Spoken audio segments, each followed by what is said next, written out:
Allah quluna zülm edirmi? Yəni insanın etdiyi günahlara görə cəza verməsi zülm sayılırmı? Baxın, ümumiyyətlə e, zülmü Allaha nisbət etmək icazəli deyil. Heç bir halda. Bunu biz hardan öyrənirik, hardan deyirik Mirzə qardaş? Bunu elə Allah özü xəbər verib, subhanahu teala. Ayətlərə baxanda görürük ki, İnnallaha la yazlimun nase şey'a. İnnallaha la yazlimun nase şey'a. Fikir verin subhanallah ərəb dilinə. Və orada bir yenə qayda var. Allah Teala buyurur ki, Allah insanlara heç bir vaxt heç bir şey zülm etməz. İnnallaha la yazlimun nase şey'a. Şey'a kəlməsi qeyri-müəyyənlikdə gəlib. Ərəb dilində qaydadır ki, qeyri-müəyyənlikdə gələndə nədir? Ümumiliyə dəlalət edir. Ümumiyyət dəlalət edir. Yəni bir mənada Allah subhanahu teala heç bir vaxt heç bir şeyi insanlara zülm etməz subhanahu teala. Hər şey bu Allaha yaraşmaz. Ayetin sonuna fikir verin. İnnallaha la yazlimun nase şey'a velakinnen nase enfusahum yazlimun.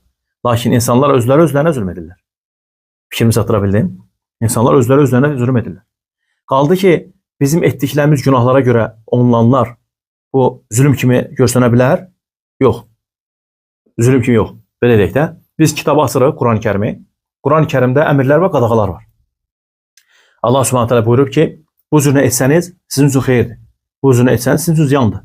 Bu əmələ yaxınlaşmayın. Bu əmələ yaxınlaşın. Düzdür? İndi biz Allahın dediyi kimi etmirik və Allah Teala orada cəzaları xəbər verib. Deyib ki, bu cür olsa bu cür olacaqsınız. Sonra başımıza bu şeylər gəlir. Biz deyə bilmərik ki, Allah zülm edir hər şey. Axı bizə qabaqcadan xəbər verilmişdi. Fikrimi çatdıra bilirəm. Misal üçün, vəlillahil məsəlül a'la, Allahın misalı daha yüksəkdir. Biz imtihana hazırlaşırıq məktəblərdə. Bilirik ki, 30 dənə sual var. Düzdür, 30 suala cavab verməliyik. Oxumalıyıq. İndi biz yaxşı oxumasaq, getsək o suallardan 15-nə cavab versək və 15-nə cavab verməsək, biz kimi qınamalıyıq? Özümüzü qınamalıyıq, deyil mi? Axı bizə xəbər verilmişdi ki, imtahan olacaq.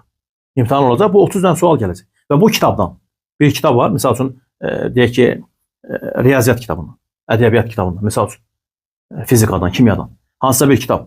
Bu kitabın içindəkilərdən bizim xəbərimiz var. Elə deyil mi? Biz yaxşı oxumayaq, gedək bu sualların cavabını yaxşı verə bilməyək. Sonra deyək ki, müəllimlər bizə zülm elədi. Vəlillahil məsəlül a'la, Allahın misalı daha yüksək, subhanahu teala.